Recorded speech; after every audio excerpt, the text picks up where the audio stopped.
Hello people, welcome to my channel కొలతాలవారి అమ్మాయి.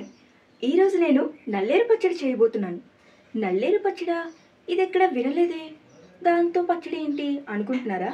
So అది ఎలా ఉంటుంది, దానివల్ల ఉపయోగాలు ఏంటి అన్నీ నేను మీకు ఈ వీడియోలో చూపిస్తాను. Let's come.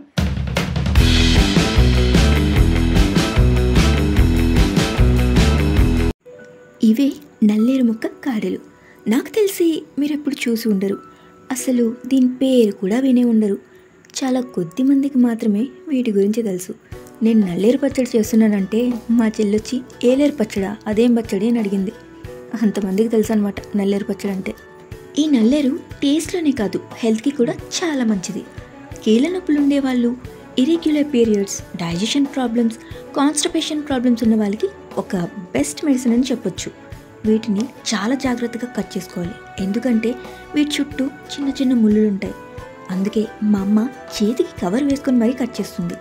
చేతులు దురద పుట్టేస్తాయి కూడా, అందుకే చేతికి ఆయిల్ అప్లై చేసుకొని లేదా ఇలా కవర్ వేసుకొని కట్ చేయొచ్చు.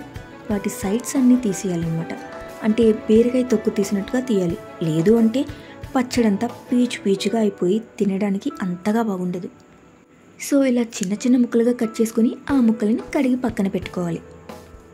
మా అమ్మ ఆల్రెడీ కడిగేసి పక్కన పెట్టింది, కానీ నాకు కొంచెం ఓసిడి కదా, మళ్ళీ కడిగి పెట్టాను అనమాట. సో ఇంకా స్టవ్ ఆన్ చేసుకొని నల్లేరు పచ్చడి చేసేద్దాం.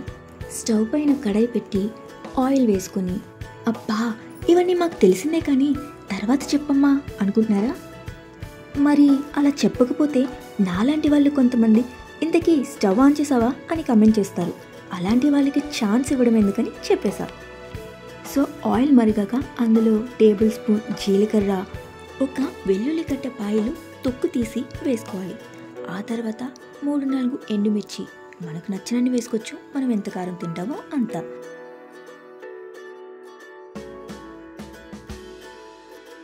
ఇవన్నీ బాగా వేగిన తర్వాత మనం ముందుగా కట్ చేసి పెట్టుకున్న నల్లేరు ముక్కలని కూడా కడాయిలో వేసుకొని వేయించుకోవాలి.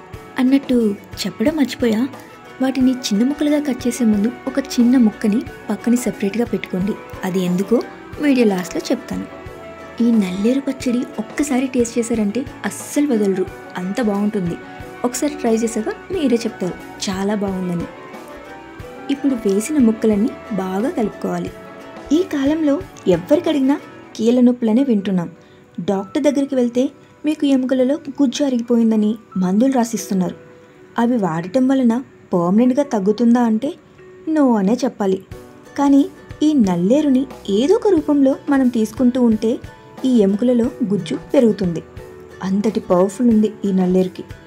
మంచిదే కదా అని మరీ ఎక్కువగా తీసుకోకూడదు, మరీ అతి కూడా చెడు చేస్తుంది కదా. సో అవి పట్టుకున్నప్పుడు ముందే చెప్పాను కదా చాలా దురదగా మంటగా ఉంటుందని. సో వేసినప్పుడు అప్పుడు నాకు దురద కూడా స్టార్ట్ అయింది. చూసుకోండి, అంటే దురద వచ్చింది కదా, ఇదేం మంచిది కాదు అని మాత్రం అనుకోవద్దు, చాలా హెల్త్ మంచిది. నల్లేరు కట్ చేస్తున్నప్పుడు పట్టుకున్నప్పుడు చేతికి ఆయిల్ రాసుకోవడం మాత్రం మర్చిపోవద్దు. నేను మర్చిపోయా, అందుకే నా చేతులు దురద పుట్టేశాయి. సో జాగ్రత్త. నల్లేరు మీద నడక అనే సామెత కూడా ఉంది. ఈ సామెతకి అర్థం మీకు తెలిస్తే కామెంట్లో చెప్పండి. ఇంతకుముందు చెప్పా కదా కీళ్ళ నొప్పులకు మంచిదని. ఎస్, అంటే ఈ నల్లేరు తినటం వల్ల మనకి కాల్షియం పెరుగుతుంది. ఈ ముక్కలని వేగిన తర్వాత పక్కన పెట్టుకొని చల్లారిన తర్వాత మిక్సీలో వేసి అందులో కొంచెం చింతపండు, చిన్న బెల్లం అండ్ కొంచెం సాల్ట్ యాడ్ చేసి కొంచెం బరకగా పేస్ట్లా చేసుకోవాలి. ఈ నల్లేరు పచ్చడి ప్రాసెస్ సేమ్ బీరకాయ పచ్చడి ఎలా చేస్తామో అలానే ఉంటుంది.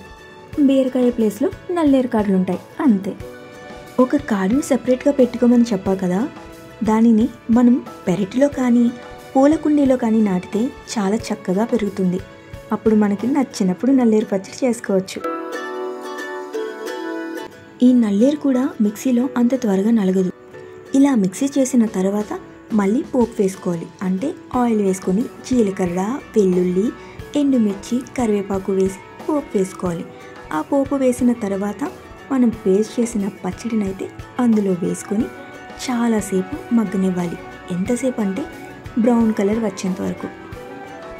ఇదంతా బాగానే ఉంది, కానీ ఈ నల్లేరు కాడలు ఎక్కడ దొరుకుతాయి అనే కదా మీ డౌట్. వెజిటబుల్ మార్కెట్లో ఆకుకూరలు అమ్మే వాళ్ళకి అడగండి, చక్కగా తీసుకొస్తారు. పల్లెటూర్లలో ఉన్న వాళ్ళకైతే ఎక్కడ పడితే అక్కడే దొరుకుతాయి. ఈ పచ్చడి కూడా ఆల్మోస్ట్ రెడీ అయిపోయినట్టే. దీనిని వేడి వేడి అన్నంలో నెయ్యి వేసుకుని తింటే ఆహా ఏమి రుచి అని లొట్టలేయాల్సిందే. సో ఇంకేంటి ఆలస్యం, మీరు కూడా ట్రై చేసి ఎలా ఉందో నాకు కమెంట్ చేయండి. మన ఆరోగ్యం మన చేతుల్లోనే ఉంటుంది. ఈ వీడియో మీకు నచ్చితే లైక్ చేయండి, షేర్ చేయండి, సబ్స్క్రైబ్ చేయండి. Bye bye.